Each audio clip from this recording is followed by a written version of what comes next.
Bonsoir à toutes et à tous. Au sommaire ce soir, le bilan des 4 ans de réforme des marchés publics au Bénin. Les acteurs se livrent à l'exercice depuis hier sous l'égide de l'autorité de régulation des marchés publics. Société civile et acteurs à divers niveaux de la chaîne de commande publique participent à ce forum de Cotonou. C'est également l'heure du bilan au ministère du Travail et de la fonction publique, mais cette fois de l'année 2024 exclusivement. Les structures déconcentrées de l'administration centrale sont au rendez-vous du point des réalisations et performances. L'exercice est annuel. Zéro produit impropre à la consommation dans les rayons des espaces marchands en ces périodes de fête. L'opération est lancée depuis hier par l'Agence béninoise de sécurité sanitaire des aliments ABSSA en partenariat avec d'autres structures de contrôle. La campagne démarre au centre commercial Erevan d'Abomey-Calavi. Le forum sur l'efficacité du système de la commande publique au Bénin se tient depuis hier à Cotonou. C'est une rencontre organisée par l'autorité de régulation des marchés publics en direction des acteurs de la société civile et en général de la chaîne de la commande publique. Les participants se proposent de faire le bilan des 4 années de réforme dans ce domaine. Ils se penchent aussi sur les perspectives compte rendu de l'ouverture des travaux avec Teddy Goudalo. 4 années de réformes et de nouvelles pratiques pour la vitalité de la commande publique au Bénin. 4 ans d'expérimentation d'un outil de développement durable au service des acteurs de la société civile et des responsables des marchés publics. Et l'heure est venue de marquer une pause stratégique pour faire le bilan, recueillir les appréciations et les ressentis des acteurs, puis se pencher sur le futur du système de la commande publique au Bénin. Nous sommes à un moment important de l'histoire des marchés publics au Bénin. Lorsque je parle donc des enjeux, il est d'abord budgétaire, parce que, qu'il vous souvienne, que la gestion optimale des ressources de l'État est un atout fondamental de la commande publique. L'enjeu est ensuite économique, parce que lorsqu'on parle de la croissance, lorsqu'on parle de la compétitivité économique des entreprises, lorsqu'on parle de la création des opportunités économiques, c'est le marché public. Mais l'enjeu est également socio-politique, parce que la confiance du public dans le système, l'intégrité des institutions, la satisfaction des besoins réels que nous avions entamés, qu'il vous souvienne que depuis au moins 2016, l'importance est mise sur la satisfaction des besoins des plus faibles de la population. Au-delà de ce triple enjeu économique, budgétaire et sociopolitique, s'ajoutent des défis dont le plus important reste la lutte contre la corruption. La lutte contre la corruption, c'est un défi commun, c'est un défi majeur. Et dans le système de la commande publique, lorsque la lutte contre la corruption ne devient pas une réalité, ne devient pas une effectivité, on ne peut pas parler de l'efficacité du système de la commande publique. On peut aussi dire qu'à partir de 2016 au moins, la lutte contre le terreau fertilisant de la corruption, c'est-à-dire la lutte contre l'impunité, a quand même pris corps quelque peu. Et si cette dynamique se poursuit, la lutte contre l'impunité, la corruption reculera davantage et à un moment donné, brillera sur notre sol la dignité, la respectabilité, la transparence, l'intégrité et les marchés publics ne peuvent que se porter très bien. C'est bien entendu l'efficacité du système de la commande publique qui est à évaluer à travers ce forum. La finalité est d'en faire un outil révolutionnaire de développement en lien avec le numérique et tout ce qui va avec la dématérialisation.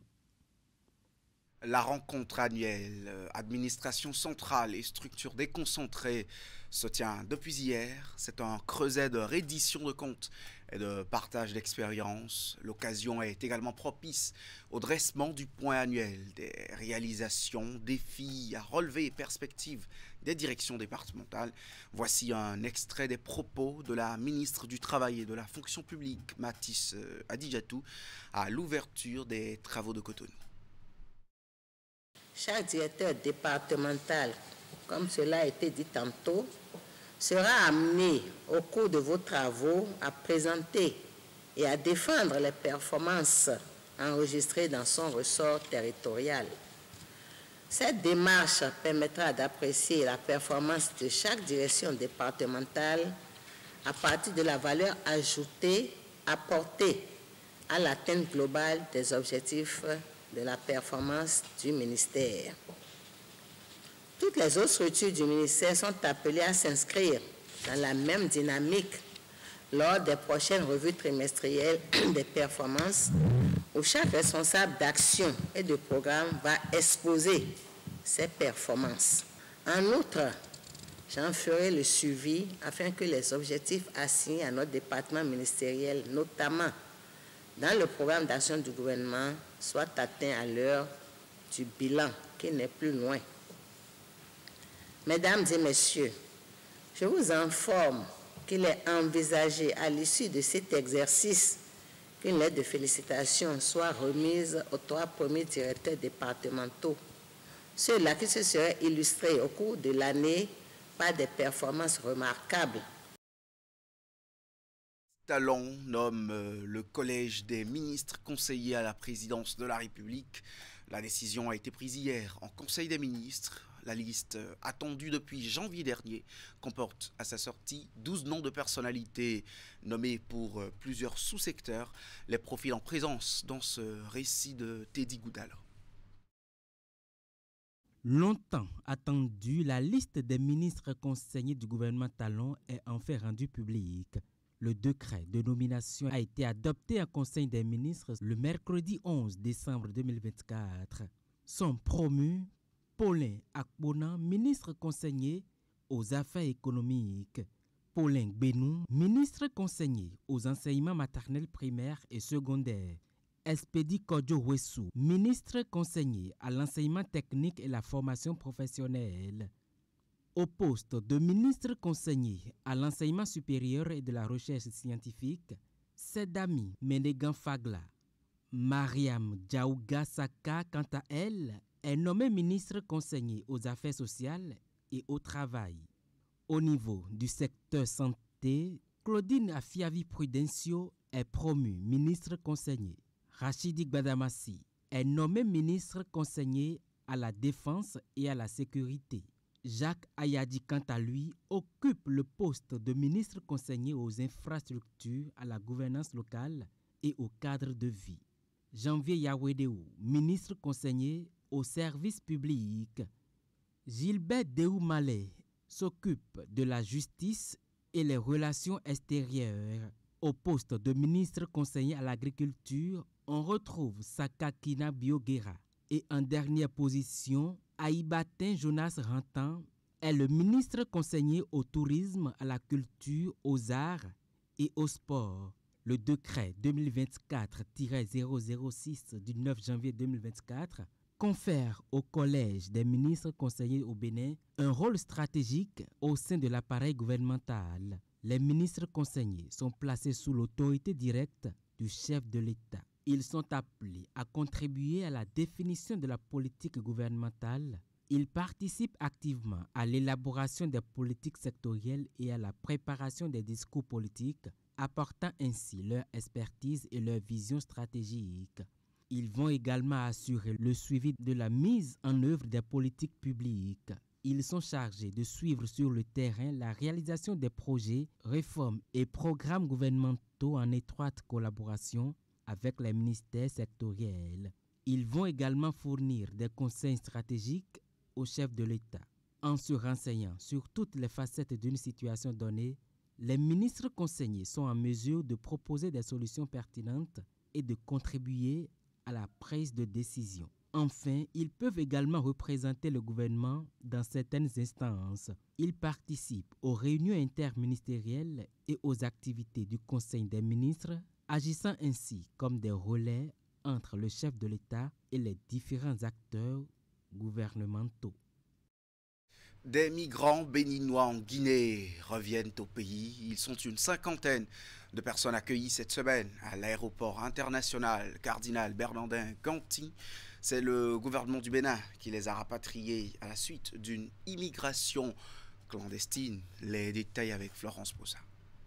Leur rêve, celui de gagner leur vie à l'extérieur, a viré au cauchemar. À bord de ce vol, 54 Béninois, dont 28 femmes et 25 hommes, majoritairement jeunes et originaires pour la plupart du nord du Bénin, ils ont été rapatriés de la Guinée équatoriale au Bénin dans le cadre d'un voyage clandestin. On a fait au moins 15 jours sur l'eau là.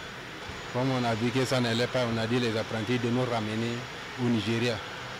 Donc c'est au retour maintenant, on a eu le carburant et les moteurs sont fatigués. Il n'y avait plus manger. Donc c'était le 19e jour.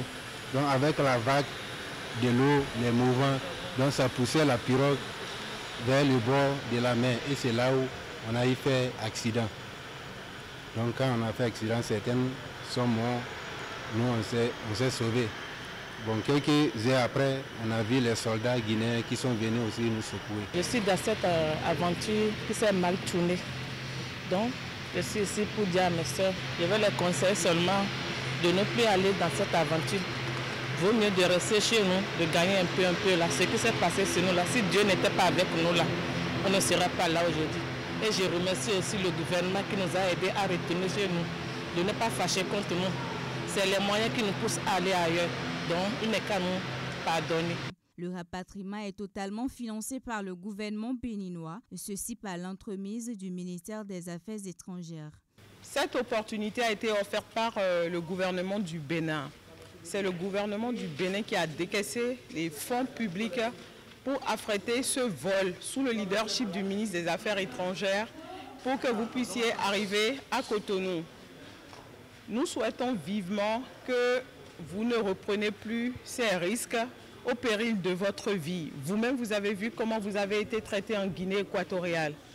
Je pense que le meilleur endroit où chaque Béninois peut être heureux et trouver son bonheur, c'est d'abord au Bénin. C'est triste de vous voir parce que lorsqu'on voit votre profil, on voit qu'il y a beaucoup de femmes, beaucoup de jeunes et de jeunes gens dont le Bénin même a besoin et qui partent en aventure. Certains meurent en mer, mais vous regardez la télé tous les jours, pourtant vous prenez ce risque. Allez dire à vos familles que le meilleur est au Bénin. Avec les efforts du gouvernement béninois, on peut bel et bien gagner sa vie en étant au Bénin, a martelé la directrice des Béninois à l'extérieur à l'occasion. Je vous l'ai dit en titre, l'Agence béninoise de sécurité sanitaire des aliments, ABSSA, se met aux trousses des commerçants indélicats à l'approche de ces fêtes de fin d'année. Elle a démarré hier une opération de retrait systématique des produits impropres à la consommation, en l'occurrence ceux dont les dates limites de consommation sont dépassées. Les autorités de l'agence étaient en compagnie de différentes autres structures de contrôle. C'était au centre commercial Erevan d'Abomey-Calavi à l'occasion. C'était bien dans ce centre justement que le lancement a été fait. On retrouve Virgile Arroléon et Henri Ganti pour le reportage. En collaboration avec les structures de contrôle du ministère de l'Agriculture, de l'Élevage et de la Pêche, du ministère de l'Industrie et du Commerce, du ministère de la Santé, de la mairie de Cotonou et des associations de consommateurs, l'Agence béninoise de sécurité sanitaire des aliments lance au centre commercial Erevan d'Abomey-Calavi l'opération de contrôle de fin d'année 2024 des produits de consommation. Chaque année, à l'approche des fêtes, on organise ce contrôle conjoint pour pouvoir d'abord, dans un premier temps, protéger la santé du consommateur que nous tous ici, nous sommes, pour extraire des rayons les produits impropres à la consommation. Cette même opération est organisée dans les autres départements du pays. C'est une initiative très louable, ce n'est pas la première fois, on est habitué. Déjà cette plateforme qui est constituée, ça nous permet d'éviter le fait de voir plusieurs structures défiler pour les contrôles, parce que c'est constitué de plusieurs structures étatiques et je tiens vraiment à dire merci au DG qui s'est déplacé. Au centre commercial Erevan, 15 inspecteurs sanitaires sont déployés. Le contrôle s'est fait sur la base de plusieurs critères. L'emballage, la chaîne de froid, la date limite de consommation, la date limite d'utilisation optimale, l'hygiène et la santé du personnel qui manipule les produits. Et à travers ce contrôle, il a été question d'abord de vérifier l'intégrité des emballages, de vérifier la date de durabilité des produits mis en consommation, d'apprécier les conditions de conservation, de stockage des produits, ce qui a été fait dans les magasins, selon les recommandations du producteur.